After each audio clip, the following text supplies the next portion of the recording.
Hey everybody, Spine Ticks Pressing. Stay tuned as we go from what's in this box, a raw comic, all the way to a fully slabbed book in one video. So stay tuned and check out the whole process.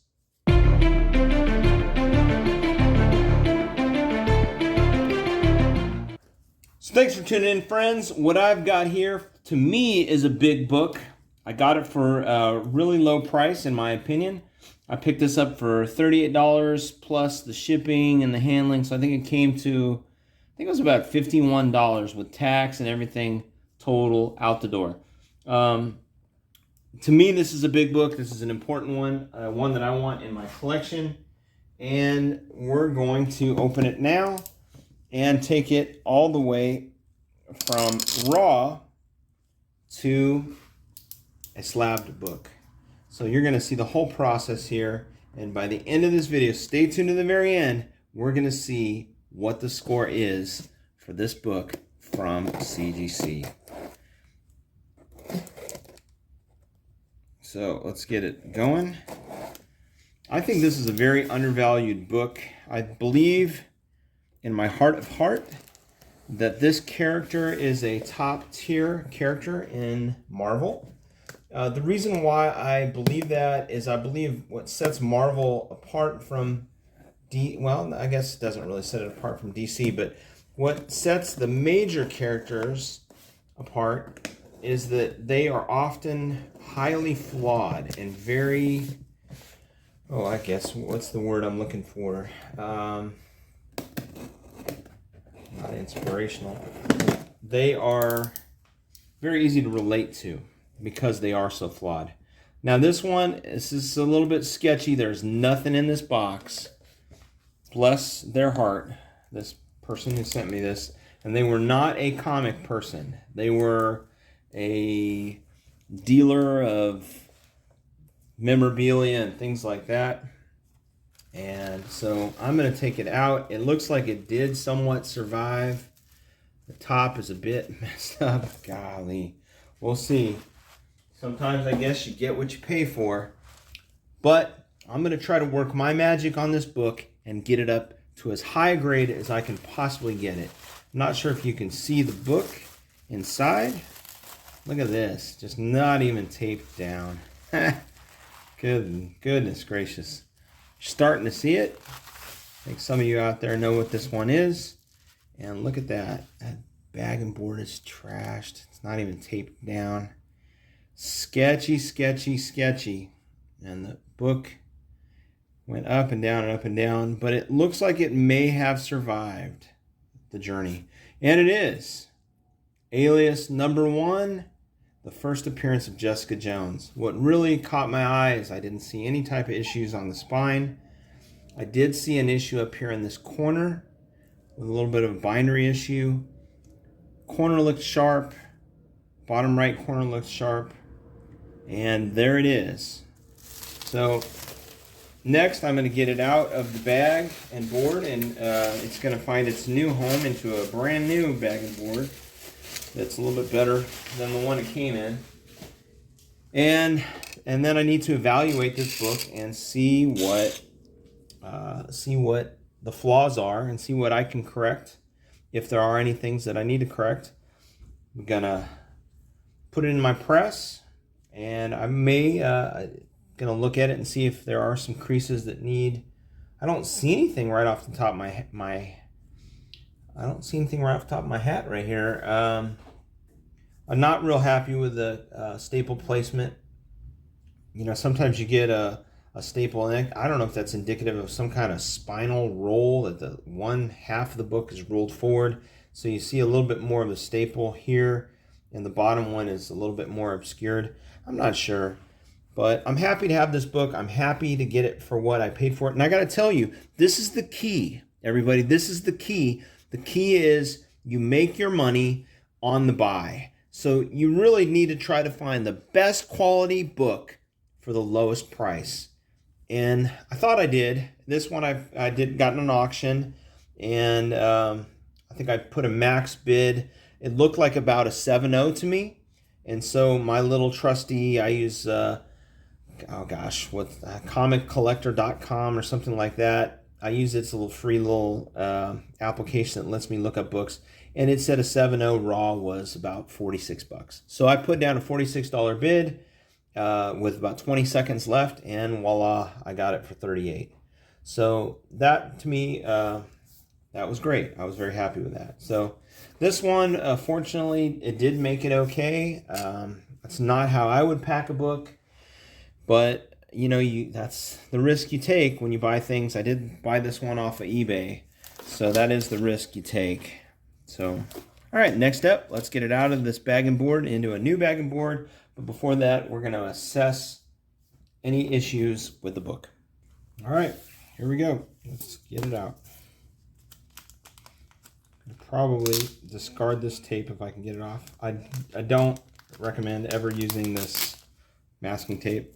Just get rid of it. Buy blue painter's tape, or better yet, the better stuff is the purple painter's tape. And let's extract the book. All right, so I've already been able to look at the book, the basics, the corners, spine. What I'm looking for right now is I'm going to scan the surface of the book. There are some very light creases. They're almost like ripples, and it's clear this book has not been pressed. I don't see anything major on the book. I don't see any indentations. I see something really shiny right there. I'm not sure what that is. It's like a piece of glitter. Okay, I don't know what it was, but it came off. Just kind of moving my head around, and I'll try to do the same effect so you can see it as well with some reflection. And so I'm just doing this, and I'm trying to look to see if I can see any major imperfections. I do see one finger bend right there, right on the, it's I would say on a scale of 1 to 10, it's about a 2, but it's noticeable. I'm really happy with this edge. I don't see any flaws in it. I'm looking at the bottom edge.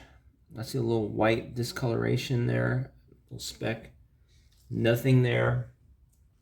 And I'm actually very happy with the way the spine looks. The only issue that I'm seeing flaw-wise is this little white speck on the corner, top left. So what I'm going to do is I'm going to pop on my jeweler's glasses, and I picked these glasses up. You can get them on eBay, or sorry, Amazon. I think for about, I think I got them for like $9.99. It's all just super cheesy plastic, but they come with a number of magnified glasses, and I use 10 times magnification. They also have their own little lights, but I rarely use them. But if you want to get a real nice, bright, crisp look at what you're looking at, the little LED lights are great. So I'm going to take this, and I'm going to look at this corner in more detail to see what it is. See if it's under the magnification, I can see what the issue is. If it's some type of a paper damage, or if it's a bindery thing. So here we go. I'm going to hit pause because you don't want to see the back of my head, and then I'll let you know what I find.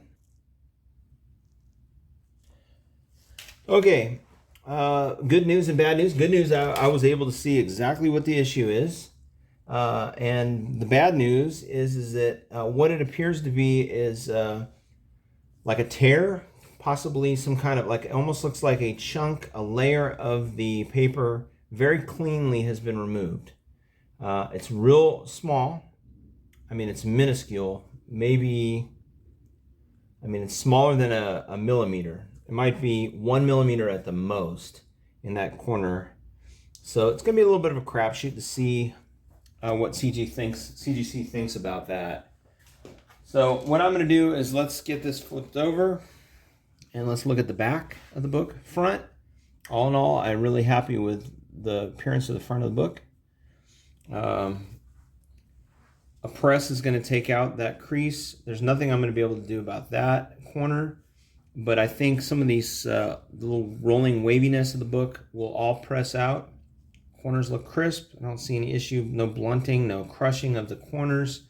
just that issue. So it's really a matter of what CGC thinks about that corner, and it might go in my favor. I think it's worth a shot for sure. And I want this book slabbed in on my wall. So let's flip it over. Let's take a look at the back.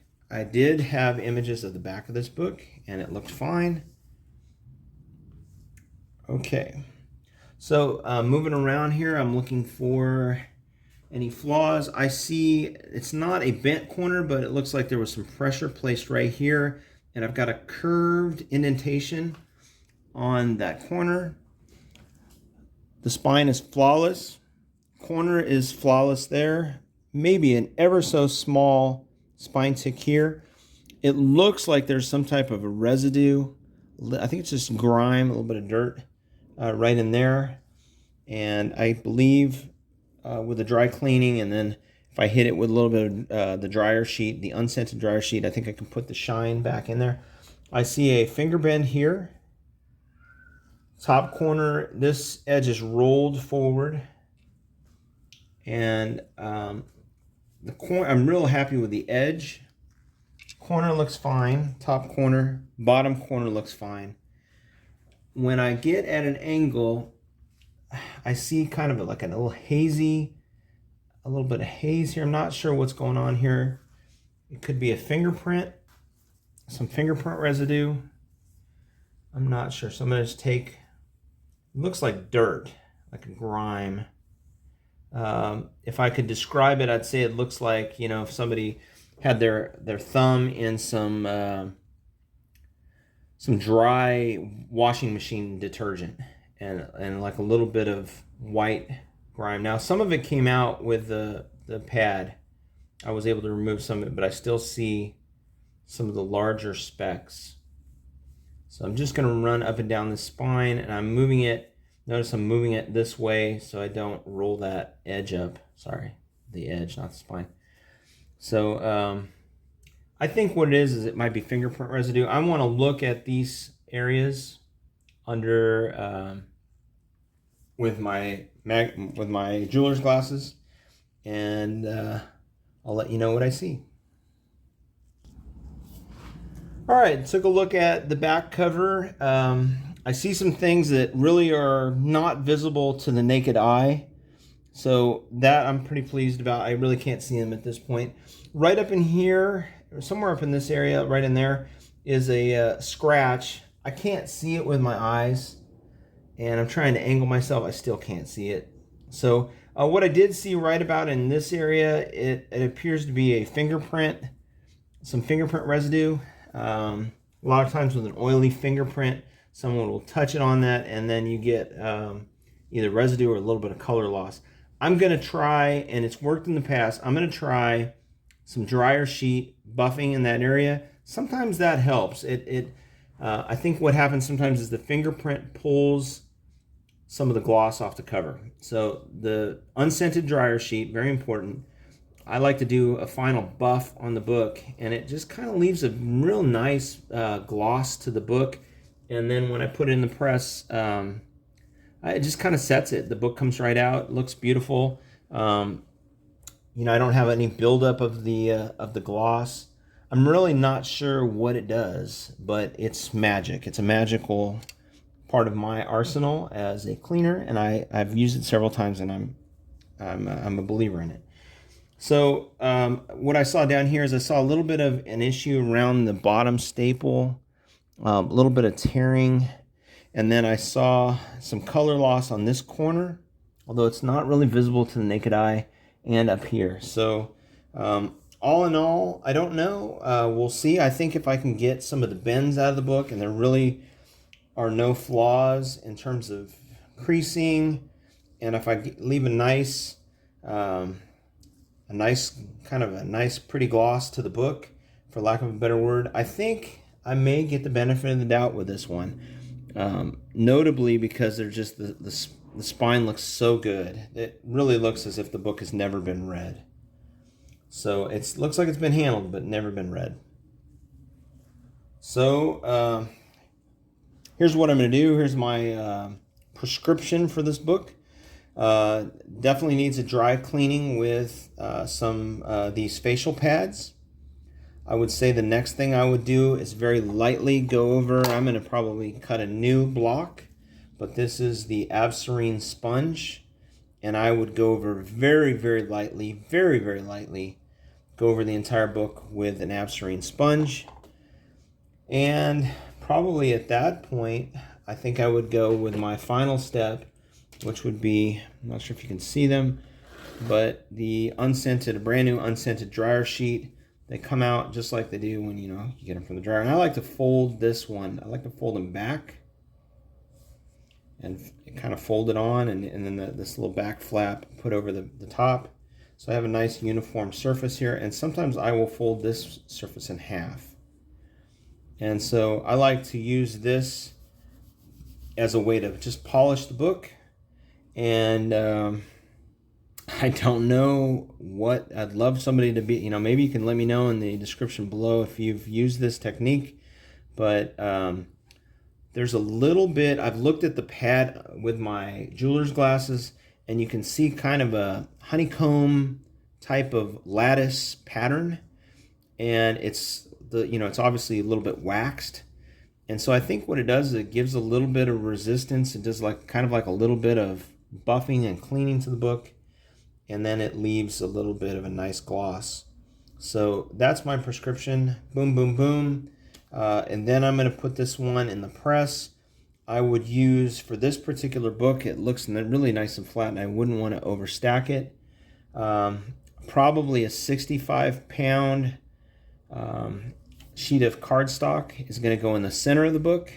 I usually use 65 on the front.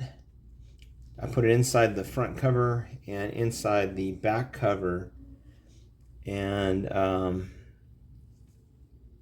so that's probably what I'll do. Obviously right before I press it, I'm going to I think that's the art of pressing, is I'm just going to look at the stack and see how thick the book looks. If it looks too thick, I might make some adjustments. I might take maybe 3 or 4 sheets of printer paper and put it underneath the front cover and do the same on the back.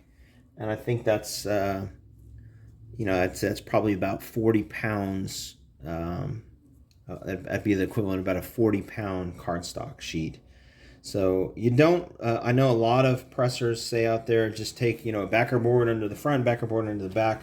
And I did start off like that, but I've realized and learned that it's much better, or it's not necessary to have a thick piece of cardstock under the front and back. It's important to have something in there to provide a little bit of resistance in the press when the cover is compacted, but it does not need to be terribly thick. It really does not. It just kind of depends on the situation. So there we go.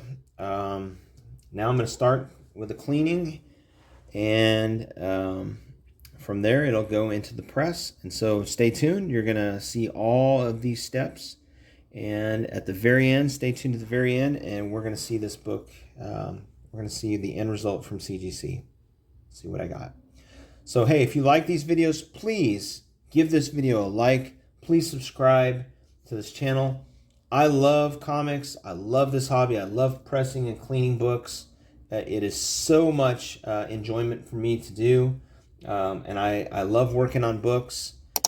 And when you subscribe and you give this video a like, you get this video out to more people. The YouTube algorithm says, hey, this is something that people who like this type of content enjoy, and it gets it out to more people. So let's work together in this community, support one another, and if you please give me a like and a subscribe so I can get this out, so that we can get new people interested in thinking about this hobby and learning more as much as they can. All right, so let's clean it.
right, now getting this prepped to go into the machine. I'm going to press this at 150 degrees for 10 minutes. So on my machine, I'm going to change the temperature down to 150. And I'm going to go time 10 minutes. That is 600 seconds.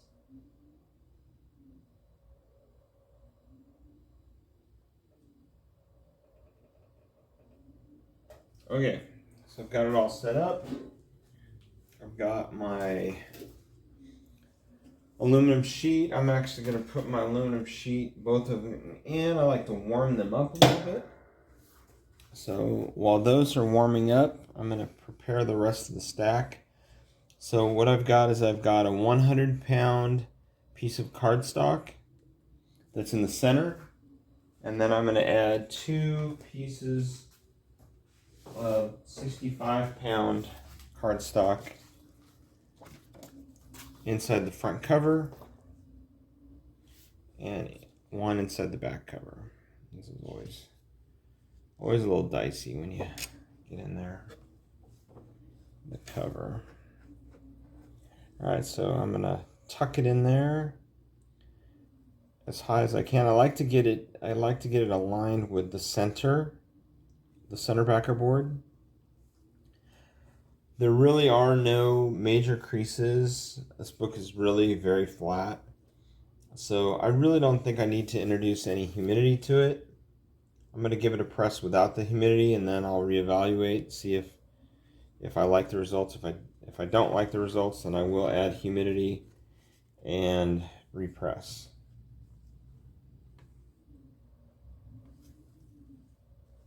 But this book, for the most part, is pretty much without this little area right here is the only area that I see somebody did exactly what I was about to do. Just kind of pushed up that corner with their thumb, and that caused a little finger bend.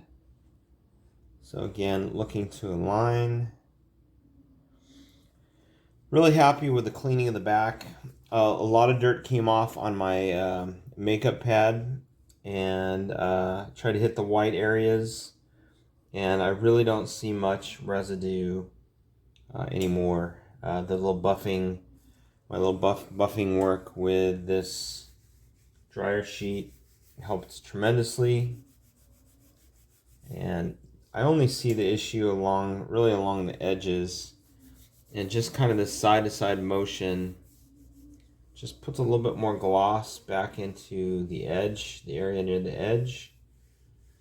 And I don't know, just like I said, I think it's the secret sauce. It just kind of gives it a little bit of a better look. Maybe, like I mentioned earlier, that some oily fingerprints took out some of the gloss. So there's a little bit of gloss loss on the edge, but I feel like this really does a good job of putting it back. And I put minimal pressure on it. I just wanted to do that. I had a little bit of time while I was waiting for the machine to completely heat up. And so I've got it now at 150 degrees. I've had the top and the bottom in long enough, I think, to just give them a little bit of a warm up. Nothing too special. Let me adjust my camera now. There we go. There's the press. So I've got my bottom sheet of aluminum. I like to just do a quick once over, make sure it's aligned properly. I lay down my first sheet of silicone parchment paper, and I've got my stack ready. So I generally pick it up by the pieces of backer board, and you just want to be very gingerly pick it up. Now you almost always have a problem when you move it with a little bit of movement from the the interior pieces. So what I like to do is I like to just kind of take my time. I want to make sure that all of the pieces, and sometimes you've got to take out the front piece. Just want to make sure that they're all in there as far as they can be. I will just sort of wiggle at the center piece to make sure it's nicely snug against the staples. I'm not going to push too hard. I'm going to make sure that back, and see I'm with my fingers, I'm just sort of supporting the spine. And I feel good about the center and the back piece of the backer board. Just don't, for some reason, don't feel like the center piece is in all the way, but that's okay because my front piece and my interior of the back cover piece provide some support, because these go right all the way to the very end. And it's, you know, the 65-pound cardstock is a little thinner. I mean, it's noticeably thinner. It feels like it's about half, but it's not. But it's noticeably thinner than the center piece. So I like to get it, I take a lot of time trying to get it aligned just right. Now, the last book that I pressed, I took the pressure off on my clamshell press to almost 0. It was Wolverine 88, and I used, instead of 65 pounds cardstock, I had 100, and then in the middle I had 100, and in the back I had 100, because there's a weird little mailer insert. So I had the just minimal pressure because I didn't want to push too hard on the stack, because the stack was pretty thick with all those pieces. So I feel very good about this. I'm going to give it one little adjustment.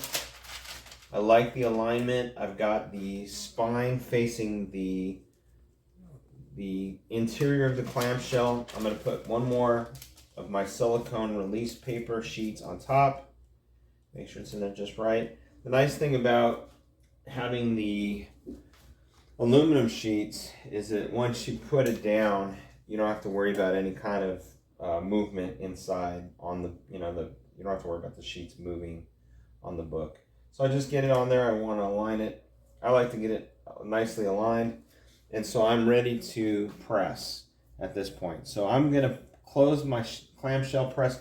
And again, this is another one of the areas where I think this is the art of pressing, is you don't want to put too much pressure on the book. You don't want to smash the hell out of the stack. You want good pressure, not too tight, not too light. It's like you're looking for sort of like a Goldilocks area. And so as I put it down, I've done a few books, I can kind of feel it and can feel the resistance. It feels a little tight to me, so I'm going to go back. I'm going to loosen this just ever so slightly. Okay, I like that a lot better. And it was a real light clamp. Again, this isn't a game of, strength does not win in pressing. That's where you get damage. So everything is very gentle. The benefits of the press are going to come from my interior plates, my aluminum plates, the heat, and the fact that I'm going to leave the book in the press. When it's done pressing, I'm going to leave it in there for 24 hours. And so that'll prevent any type of regression of the paper fibers. So the heat press and the pressure of the clamshell press is getting it in there. It's making the book tight. We've got the fibers that are getting pressed against the cardstock. That's beneficial. And then you have, the SRP paper, and then my aluminum sheets, which are very smooth on top. So all that is going to ensure that the cover, front and back, is going to be, immaculate. It's going to be really, should come out perfectly flat. I mean, not exactly perfect, but I mean, it's a noticeable difference when you take a book out after it's been pressed. So right now I've got 500 seconds left. I'm going to let it run. When it times out, what I do is I just hit the switch. I turn off all power. I don't want, you know, I don't know. I don't think it's going to stay hot, but I don't want it to stay hot. I want it to cool down and stay in that compressed position for 24 hours. And then after it's done, I evaluate. This book right here, it's definitely a 9.8 candidate. Whether or not it gets a 9.8 from CGC, who knows? But I'm going to do my best not to make any mistakes on my end to create a flaw that may get picked up by CGC. So hopefully that one finger bend comes out of the back. It may not, because it's down. It's not up against the heat. It is getting heated because the heat goes through my top layer of my aluminum sheet and then down to the bottom one. But I'm probably gonna need to press this again tomorrow. Finish the press on top, open it up, flip it, and I'm saying that only because the areas where there were the most issues were on the bottom. So once we do it one time, I'll evaluate. It may take that little crease out. It may not. If it doesn't, then I'm just going to flip the book over, put the back side on top, spine facing the center of the clamshell press, and then press it again for 10 minutes at 150, and then leave it in for 24 hours. And then it should be great. It should be ready to go. And I'll pack it up. I usually put 2 backer boards underneath the book, and then I'll put it in, just a regular, I don't know, it's not a Mylar sheet, but in a regular plastic bag. And then I will put a Mylar on, I'll slide the whole thing into a little bit of a stiffer Mylar, I think like a 2mm Mylar. And then I always keep the books, once they're done pressing, I always keep them upright. And I use this, you may have seen this. Here are some of the books that I finished recently. This one right here was the one I think I was mentioning. This is Wolverine 88. It looks great. I do, after pressing, I did see like a little bit of a flaw right here. It's really minuscule, but I think I'm going to probably take it back out and try to get that little tiny, very tiny minuscule crease out, because I want it absolutely flawless. Because I want to try to see if I can get it to a 9.8. That'd be a great. That's the goal. Try to buy books for minimal price and get them up to 9.8s. That's the goal. So next thing you're going to see is the book evaluated, and then either there's a press or no press. And if it goes into that Mylar sheet and the bag and board, you'll be seeing the unboxing here in just a little bit. So here's the book fresh out of the press, and I'll give you a little flyby over the cover. Let's take a look at the book from the side and do a quick look at the spine. It's very important. Looks great. And as we roll down the spine, there's the book. All right, I've got Alias #1, the first appearance of Jessica Jones. The front cover of this book looks excellent. I'm really pleased with it. I don't really see any issues with it.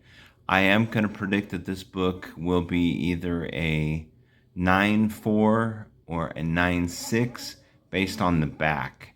Let me show you what I'm talking about. So right here on the back, on this corner right here, there's a little bit of scuffing. I'm going to try to get a real close-up view of it for you. See if you can see it. It's really hard to see. And it may be negligible, I'm not sure. But right on this corner here, I'm not sure if it was just some shelf wear or whatnot, but there's a little bit of scuffing right there. It's very faint. I can see it. And I think that's going to be enough to hold this book back. All in all, though, it is a beautiful book. I think it's gonna present very nicely, and I might get lucky on this one. I might get lucky. Alias #1, the first appearance of Jessica Jones. It's back from CGC. So let's see how I did. This was, as you might remember, a really good purchase. I think I got this for like about $38 or so. And so let's see. This book I think had really great potential. And let's see how it did. So let's shift it over here. And I'm going to just pull it right out. And here it is. It came back a 9.6. So certainly not a bad mark. I predicted this would get between a 9.4 and a 9.6. And so I did hit that 9.6 mark.